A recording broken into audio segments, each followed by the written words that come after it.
Welcome back to our channel. నేను మీ మాధురి. జీవితం అంటే ఏంటి? జీవితం అంటే ఏడుస్తూ కూర్చోడమా?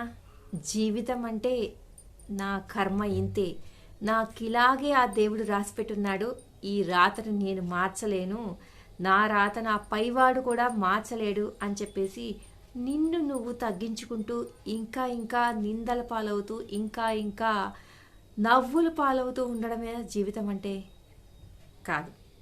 జీవితము అని అంటే ఎప్పుడైతే నువ్వు అవమానాలు అవహేళనలు అనుభవించావో, ఎవరి నిండైతే నిందలు అన్నీ కూడా పడ్డావో, ఎక్కడైతే గెలుపును సాధించావో, ఎక్కడైతే ఓటముని చవి చూసావో, ఎవరి నుంచి అయితే నువ్వు మోసపోయావో, ఎక్కడ కుట్రలో నువ్వు నీదన్నదాన్ని మొత్తం కోల్పోయావో, ఈ కుట్రలు నిందలు హేళనలు అన్నిటిలోనూ కూడా నువ్వు పాఠాలు గుణపాఠాలు నేర్చుకున్నావో, వాటన్నిటినీ కూడా మైండ్లో పెట్టుకొని వాటన్నిటినీ కూడా అధిరోహిస్తూ నిరంతరము ఇంకా ఇంకా ప్రతిరోజు నేర్చుకుంటూ పైకి ఎదగడమే జీవితం.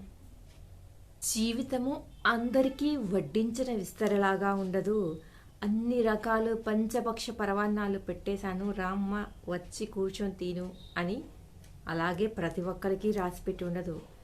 ఇన్ని రకాల అవమానాలు, ఇన్ని రకాల నిందలు, ఇంత బాగా నువ్వు బాగా మెరుగుపడాలి అని చెప్పేసి నిన్ను ఆ దేవుడు ఈ రకంగా రాశాడనమాట. నీ రాత అని అనుకో. అంటే షైన్ అవ్వాలి అని అంటే అన్నీ అనుభవించాలి. అన్నీ అనుభవించిన తర్వాతనే షైన్ అనేది వస్తుంది. ఇంకప్పుడు జీవితంలో రావడానికి ఏమీ లేదు పెద్దగా, అన్నీ వచ్చేసినాయి. ఏది వచ్చినా కానీ దీనికి మించి ఏం జరుగుతుంది చెప్పండి అని ఒక విరక్తి, అంటే దేన్నైనా కానీ ఇంకా సహించగలిగేటువంటి ఓర్పు అనేది నీలోకి ఆటోమేటిక్గా వచ్చేస్తుంది అనమాట. అప్పుడు నువ్వు షైన్ అయిన ఒక పరిపూర్ణమైన వ్యక్తిగా మారుతావు. చూసావా? అది నీకు జీవితం నేర్పిస్తుంది అనమాట. ఆ నేర్చుకోవడమే జీవితం అంటే. ఇదండి ఈరోజు వీడియో. కోట్ ఆఫ్ ది డే అనమాట. ప్రతిరోజు ఒక కోట్ గురించి మనం ఇలాగా మాట్లాడుకుందాము.